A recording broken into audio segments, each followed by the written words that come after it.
Bonjour à tous, j'espère que vous allez bien. Je m'appelle Paul Gruzon, je suis l'un des animateurs de cette chaîne YouTube, également pasteur en région parisienne à l'église La Pépinière à Saint-Denis. Je suis très content de pouvoir vous proposer cette vidéo. Aujourd'hui, elle est inspirée du pasteur Allen Parr qui anime la chaîne The Beats, que vous pouvez aller voir avec le lien dans la description si vous parlez anglais. A priori, moi, c'est une adaptation, pas une traduction mot à mot, mais vraiment une adaptation avec des exemples tirés de ce que moi je vis aujourd'hui. Le titre peut paraître surprenant, pourtant c'est bien le sujet que l'on va aborder. 6 raisons valables pour lesquelles vous devriez quitter votre assemblée, ou en tout cas songer à quitter votre assemblée. Alors je vois déjà venir dans l'espace commentaire la citation de ce verset qui dit « N'abandonnons pas nos assemblées », c'est l'apôtre Paul qui parle. Seulement ce dont l'apôtre Paul parle dans ce passage, c'est des assemblées dans le sens la réunion des chrétiens, pas les églises, dans le sens bâtiment. Ce que l'apôtre Paul encourage, au contraire, c'est bien de toujours chercher à rejoindre une assemblée, à rejoindre l'assemblée de chrétiens pour fortifier sa foi. Mais ça, vous connaissez ma philosophie.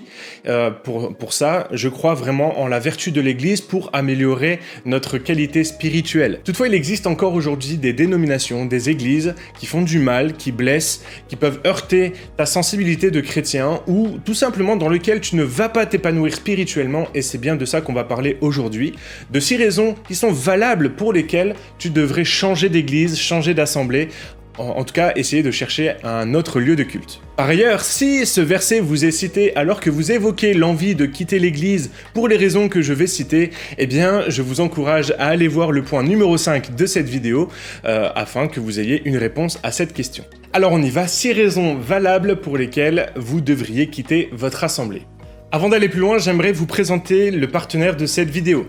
Ce partenaire s'appelle Alliance Presse, c'est une maison d'édition qui publie plusieurs types de magazines destinés à des personnes différentes, dont je vais vous présenter une petite panoplie. Le premier magazine, c'est Christianisme aujourd'hui, qui est une revue d'actualité sur le monde chrétien, sur la chrétienté. Le deuxième magazine s'appelle Family, cette fois-ci on va aborder des problématiques liées à la famille, comment élever ses enfants, comment réussir son couple, d'un point de vue biblique. Troisième magazine s'appelle Spirituel, c'est un magazine qui s'adresse aux femmes, comment développer sa féminité et sa foi, comment être bien dans son corps, comment être bien dans sa foi, comment être bien dans ses relations.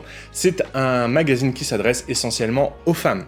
Le quatrième magazine s'appelle Trampoline, il s'adresse cette fois-ci à une génération un petit peu plus jeune, c'est pour les enfants, voilà, où ils vont pouvoir découvrir la foi avec des activités et avec des enseignements bibliques de qualité. Et enfin, le dernier magazine que j'ai à ma disposition, c'est Fips. Fips, c'est vraiment pour les tout petits de 3 à 7 ans, dans lequel, eh bien, nous sommes accompagnés par un petit compagnon qui nous apprend déjà les valeurs bibliques, avec des bricolages, avec des coloriages, avec des activités pour les plus jeunes. Mon petit garçon qui a 6 ans l'a ouvert et vraiment il a été très en joie de pouvoir découper le magazine pour faire son petit bricolage, c'était vraiment chouette. Si vous souhaitez en savoir plus sur l'univers Alliance Presse, n'hésitez pas à aller regarder les liens dans la description. J'ai également un code promo comme tous les bons influenceurs. Avec le code promo FleshMe, eh bien vous obtenez 20% de réduction sur l'abonnement de votre choix. C'est un bon moyen pour moi de faire vivre la chaîne et un bon moyen pour vous d'édifier, de consolider et de faire grandir votre foi, alors ne vous en privez pas. La première raison qui devrait te pousser à réfléchir à quitter ton église, c'est lorsque tu es en désaccord avec la vision. Le problème d'une vision divergente, c'est lorsqu'elle est communiquée, lorsqu'elle est partagée par un grand nombre de personnes, alors ça crée ce qu'on appelle une division. L'un des plus grands leaders de la Bible, en la personne de Moïse, va vivre cette sorte de division. En Nombre 16, il nous est raconté cette histoire où plusieurs personnes vont venir voir Moïse en disant « Mais nous aussi, on est appelés, nous aussi, on est saints, on est de la tribu des Lévis et nous aussi, Dieu nous parle. Tu commences à nous enquiquiner. » Bref, le fond de l'histoire, il est là. Alors va entraîner tout un tas d'histoires entre Moïse et ces personnes. Alors bien sûr, Dieu va intervenir puisqu'il va donner raison à Moïse et il va détruire les personnes qui ont voulu créer une division au sein du peuple. Ce que nous apprend ce texte, eh bien, c'est que les divisions ne datent pas de notre ère, mais elles datent déjà de bien avant Jésus-Christ. Déjà, dans le peuple d'Israël, il y avait des divisions. Et la deuxième chose, eh bien, c'est que la calomnie, ou quand on commence à répandre cet esprit de division dans l'Église, eh bien, ça devient mauvais. Alors, bien entendu, tu as le droit, en tant que chrétien, d'avoir une vision différente des personnes qui sont responsables de l'Église. Et c'est pour ça que mon encouragement, c'est de te dire, eh bien, si tu penses que que ta vision est meilleure que celle de tes responsables, eh bien songe à partir. Mais j'aimerais te poser quelques questions. La première question, c'est dans ta vie, quel est ton rapport à l'autorité ?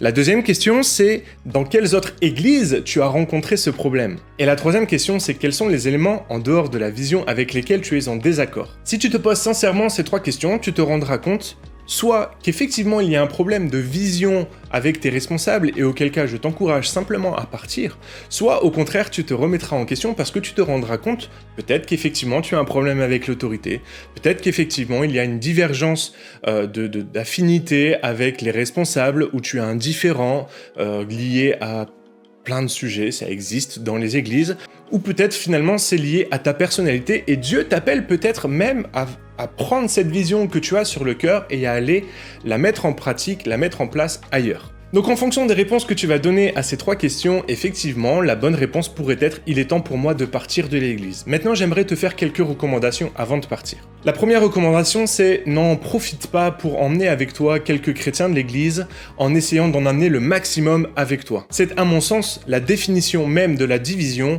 c'est on rassemble un groupe de personnes au sein d'une église, on se ligue contre le pasteur, contre l'autorité, contre les responsables et on sort de l'église et on essaye d'en amener un maximum avec nous. C'est ça l'esprit de la division. Et ma deuxième recommandation, c'est ne fais pas d'esclandre, s'il te plaît. Effectivement, il est possible que tu aies une divergence de vision avec ton responsable, avec les pasteurs, et c'est normal, ça ne date pas d'hier, encore une fois. Mais si Dieu te met à cœur une vision particulière qui n'est pas mise en pratique dans l'église que tu fréquentes, alors prends cette vision et commence à travailler pour cette vision à part de ton église, à côté de ton église, mais ne fais pas d'esclandre et ne reproche rien aux responsables de ton église actuelle. J'aimerais terminer ce point avec un verset des Écritures en Éphésiens chapitre 4 verset 31. Il nous est dit que toute amertume, toute animosité, toute colère, toute clameur, toute calomnie et toute espèce de méchanceté disparaissent du milieu de vous. À ce moment-là, l'apôtre Paul est en train de parler aux Éphésiens et il est en train de dire attention justement à cet état d'esprit qui amène la division.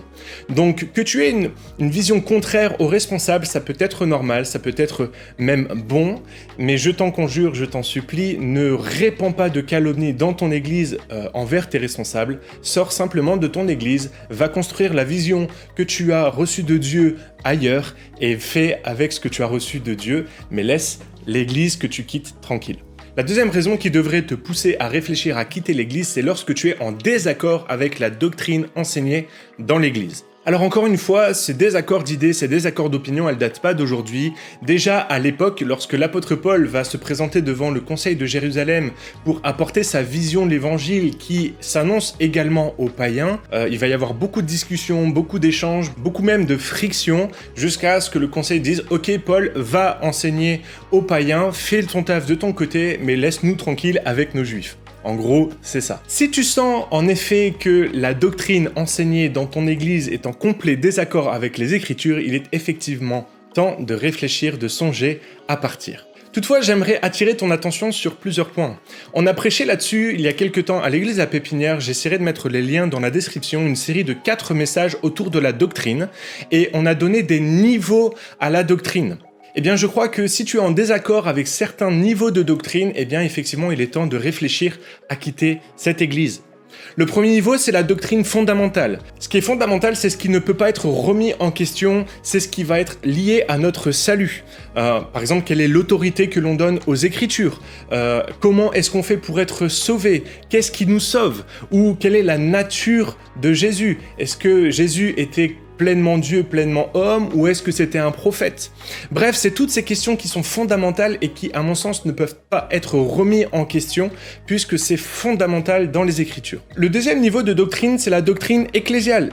C'est propre à chaque église, son fonctionnement, son ecclésiologie, son organisation. Est-ce que dans ton église, il y a des pratiques douteuses ? L'évangile de la prospérité y est prêché, il y a du maraboutisme, il y a des nouvelles révélations prophétiques qui sont même contraires aux Écritures, ou un système extrêmement pyramidal où celui qui est à la tête de l'église est considéré comme intouchable, voire l'incarnation de Dieu sur terre. ou d'autres abus divers qu'on verra peut-être un petit peu plus tard dans la vidéo. Ou simplement, il y a des pratiques qui ne conviennent pas à ta compréhension des Écritures. Par exemple, la femme qui prêche dans l'église, comment on exerce les dons spirituels, le baptême du Saint-Esprit, le parler en langue, comment on impose les mains, l'onction d'huile, la reconnaissance des ministères. Toutes ces doctrines mises bout à bout peuvent devenir un obstacle à ta croissance spirituelle. Et si tu es en désaccord avec ces croyances, eh bien, il est temps pour toi de réfléchir à quitter l'église. Il existe deux autres niveaux de croyance ou de doctrine qu'on va appeler la doctrine personnelle. C'est comment j'exerce mon culte au quotidien, comment j'exerce ma vie de disciple au quotidien, et enfin les opinions liées à la Bible, à la culture et à toutes ces choses-là. Quel est le poids de la foi dans mon quotidien? Et là, on est plus lié aux opinions. Finalement, si tu sens que dans ton église, eh bien, la doctrine est contraire à ta croyance, et que ça devient un problème pour toi parce que tu ne t'y sens pas à l'aise et tu ne grandis plus spirituellement dans cette église, il est temps pour toi de réfléchir à quitter ton assemblée. La troisième raison valable qui devrait te pousser peut-être à quitter ton assemblée, c'est que tu n'as pas la possibilité d'exercer le don que tu as reçu. L'apôtre Paul va dire aux Éphésiens au chapitre 4 verset 16 « C'est de lui et grâce à tous les liens de son assistance que tout le corps, bien coordonné et formant un solide assemblage, tire son accroissement selon la force qui convient à chacun de ses parties et s'édifie lui-même dans la charité. » La force d'une église est sa capacité à utiliser les dons et les talents de chacun pour l'édification de l'ensemble du corps. À partir du moment où tu es mis de côté et que tu sens que tu n'as pas ta place dans l'église, il est peut-être temps de réfléchir à quitter ton assemblée. Toutefois, encore une fois, quelques questions avant de partir. Quelle reconnaissance as-tu vis-à-vis de ce que tu as reçu ? Peut-être que ça fait des années que tu exerces ton ministère, tu as un ministère itinérant ou ça fait plusieurs années que tu l'exerces dans différentes églises et cette fois-ci tu arrives dans une nouvelle église et là on te met un peu de côté, on veut pas trop t'utiliser. Pose-toi la question de savoir pourquoi est-ce qu'on te met de côté et peut-être que c'est l'occasion pour toi d'essayer d'avoir des références de ce que tu as déjà produit, de ce que tu as déjà fait. La deuxième question c'est depuis combien de temps es-tu dans cette assemblée? Si effectivement tu viens tout juste d'arriver, ça fait 15 jours et effectivement tu trouves ça bizarre que le prédicateur ou que le pasteur ne veuille pas te faire prêcher le dimanche matin, laisse-moi te dire que ça me paraît un petit peu normal. Il faut du temps pour que la confiance s'installe entre deux personnes et donc il est temps pour toi d'être patient et au temps convenable, au temps convenu par Dieu, eh bien tu pourras de nouveau exercer le ministère que tu as reçu. Et enfin la troisième question, quelles sont les raisons qui poussent les responsables de l'église à te mettre de côté ? Si tu n'as pas de réponse à cette question, peut-être que c'est l'occasion d'aller susciter un entretien auprès d'un responsable, auprès d'un pasteur, afin d'en connaître les raisons. Et c'est à ce moment-là qu'il faut être à l'écoute pour savoir peut-être quelles attitudes tu dois déployer pour qu'on te mette au service, ou peut-être même te rendre compte qu'en fait, ils n'étaient simplement pas au courant de qui tu étais, de ton don, de ton talent, et qu'ils sont même prêts maintenant à te mettre au service. Je n'ai jamais vu dans les Écritures un chef, un serviteur, un prophète, un apôtre ou quelqu'un mis en responsabilité sans avoir dû faire ses preuves avant, sans avoir été au travail avant. Si on regarde l'histoire de Joseph, il a d'abord exercé son ministère en prison. Si on regarde Moïse, il a été 40 ans en formation dans le désert. Quand on regarde l'apôtre Paul, il avait un zèle déployé pour la sainteté, pour la sanctification du peuple. C'était un zèle mal placé, mais n'empêche qu'il avait un zèle. On retrouve la même chose avec Élie et Élisée. Élisée était retrouvé en train de paître le troupeau. Bref, tous les serviteurs sont trouvés en train de travailler et je crois que c'est un bon principe qu'il y ait un temps de mise à l'épreuve avant d'engager un service, avant d'engager un ministère. Bien entendu, il faut éviter les mises à l'épreuve de 10 ans où on va te faire passer le balai pour voir si tu as effectivement reçu un appel. Quand je parle de mise à l'épreuve, c'est effectivement de voir est-ce que la personne est engagée, quels sont ses engagements, est-ce que la personne est sérieuse, est-ce qu'on peut lui faire confiance. Et donc une fois que tu auras répondu à toutes ces questions et que tu n'auras pas trouvé de réponse favorable, il est peut-être effectivement temps pour toi de réfléchir à quitter ton assemblée. Avant d'aller plus loin dans la vidéo, j'aimerais t'encourager à t'abonner à cette chaîne YouTube. J'y publie des vidéos régulièrement, des enseignements bibliques. N'hésite pas également à partager ton avis dans l'espace commentaire. Je lis chaque commentaire. J'apporte de l'attention à répondre aux questions qui pourraient y émaner. Et je suis prêt et ouvert à l'échange si cela est nécessaire et si je juge bon de répondre aux interrogations. Tu peux également nous retrouver sur les réseaux sociaux Instagram et Facebook pour suivre nos publications et notre quotidien. La cinquième raison qui devrait te pousser peut-être à quitter ton église, c'est lorsque tu constates des abus d'autorité. Que tu l'aies vu ou que tu l'aies vécu, le point de vigilance est extrêmement élevé. Les abus peuvent être de toutes sortes, des abus spirituels, des abus de biens sociaux, lorsqu'on te demande beaucoup d'argent, lorsque on a envers toi des violences physiques, des violences morales, des violences verbales, lorsque tu es manipulé ou lorsqu'on a un contrôle sur ta vie. J'avais fait il y a quelque temps une vidéo sur les sectes avec quelques points de vigilance à observer dans ton église. Si tu ne l'as pas déjà vu, je t'encourage à le faire, je mets le lien dans la description. Mais j'aimerais vraiment t'encourager, si tu as constaté l'une de ces choses ou même si tu les as vécu, à ne pas rester seul et à trouver conseil auprès de personnes de confiance. Si tu me fais confiance, si tu crois en moi, eh bien je t'encourage à venir me contacter sur les réseaux sociaux de façon à ce que nous puissions échanger ensemble et t'aider à trouver des solutions pour sortir de ces abus spirituels ou ces abus d'autorité que tu peux vivre dans ton église. L'église n'est pas un lieu où l'on vient pour souffrir. L'église est un lieu où l'on vient pour être édifié, restauré, encouragé, écouté, édifié, et que vraiment, dans l'église, tu puisses trouver toutes les ressources dont tu as besoin pour grandir dans ta foi et dans ton humanité. J'aimerais lire un passage des Écritures qui se situe dans 1 Pierre chapitre 5 versets 2 et 3. « Paissez le troupeau de Dieu qui est sous votre garde, non par contrainte mais volontairement, selon Dieu, non pour un gain sordide mais avec dévouement, non comme dominant sur eux qui vous sont échus en partage, mais en étant des modèles pour le troupeau. » Pierre, à ce moment-là, s'adresse à des pasteurs, à des responsables en disant « Vous n'êtes pas là pour dominer sur le troupeau, mais vous êtes là pour être des modèles et des exemples. » Et si tu penses que les responsables spirituels que tu as dans ton église ne sont pas des modèles, mais sont des bourreaux, alors je t'en prie, contacte-moi afin que nous puissions discuter ensemble de solutions que tu as pour quitter ce modèle d'église qui est dysfonctionnel. Avant de passer au point suivant, j'aimerais juste faire un disclaimer, faire une aparté. J'aimerais que tu ne confondes pas abus et discipline. Il existe dans les Écritures des process pour mettre en discipline certains chrétiens qui ne sont pas repentants. Si la discipline que tu vis, tu la vis comme un abus, là encore, j'aimerais t'encourager peut-être à venir discuter avec moi afin qu'on réfléchisse ensemble à l'attitude que tu as pu avoir pour laquelle tu as été discipliné et si la sanction que tu as vécue est proportionnée à ce que tu as fait. Et j'aimerais vraiment t'encourager et te dire qu'en général, si tu vis très mal la sanction, c'est qu'a priori, elle n'est pas juste ou alors que tu ne l'as pas comprise. L'enjeu des Écritures, c'est de gagner son frère ou sa sœur à Christ. Et en général, si la sanction ou si la discipline est mauvaise, alors on perd son frère. Et donc, à ce moment-là, la discipline est mauvaise. Mais pour ça, on a besoin d'en discuter ensemble.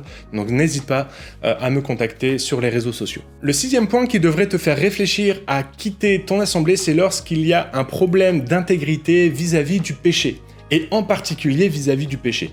L'apôtre Paul va apprendre que dans l'église de Corinthe, il y a un gros problème, un gros péché qui n'est pas traité, pour lequel il n'y a pas de sanction, où il n'y a pas de discipline mise en place. Et il va être très virulent et très ferme, et il va notamment écrire cette chose. « Ne savez-vous pas qu'un peu de levain fait lever toute la pâte » 1 Corinthiens chapitre 5, verset 6. Le péché doit être traité dans l'église, et lorsqu'on est face à des situations de péché manifestes, il doit y avoir une solution apportée, une discipline apportée.